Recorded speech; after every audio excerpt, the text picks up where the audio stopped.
America, a Jean Baudrillard view versus the Marriott Marquis. My name is Nadia, and I will be discussing some of Baudrillard's views on America and whether or not the Marriott Marquis confirms or refutes his opinions. Jean Baudrillard was born in 1929 and died in 2007. He was considered to be a French socialist, philosopher, cultural theorist, and political commentator. He published essays in literary reviews and wrote several major works over the course of his life. In 1986, Baudrillard published his book, America. It is based on his drive through the United States.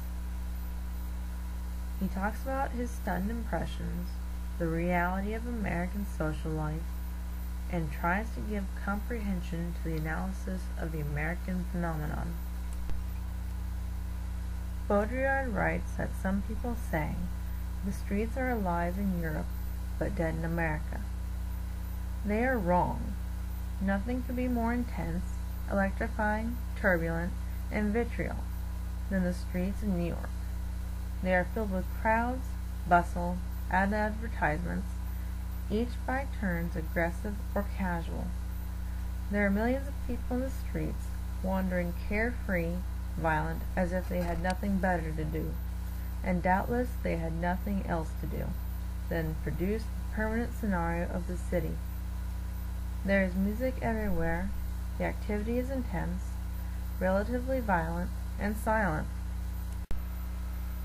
Baudrillard also commented that in America you feel the presence of an entire continent, space that is the very form of thought. But then he brings up the question, what do you do when everything is available? He felt that many dwellings tried to create a fake serenity that becomes like Snow White's glass coffin. For city skyscrapers, the glass facades simply reflect the environment but leave a mystery for interacting with the surrounding areas. Baudrillard also became fascinated by the American desert. To him, the vast physical emptiness matched the mental emptiness of the American society. Thus, the desert is not a manifestation of nature, but is a metaphor of the American society.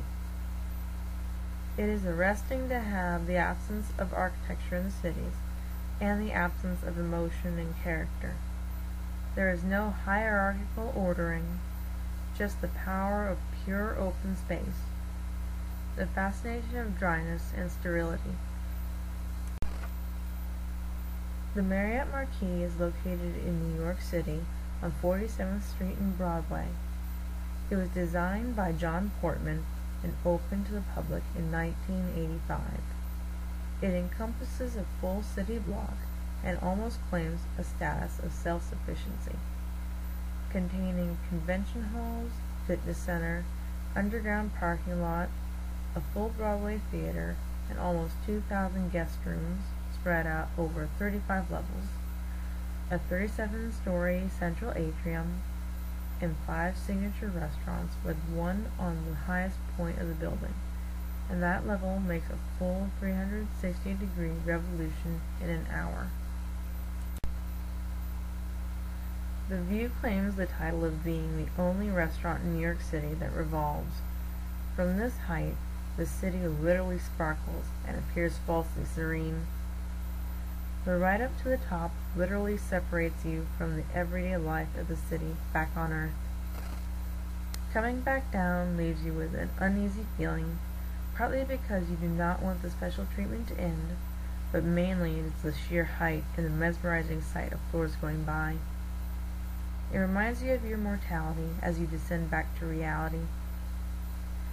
I believe that the Marriott Marquis confirms Baudrillard's views because behind the hotel's claims of being perfect, it actually cuts itself off from the city rather than interact.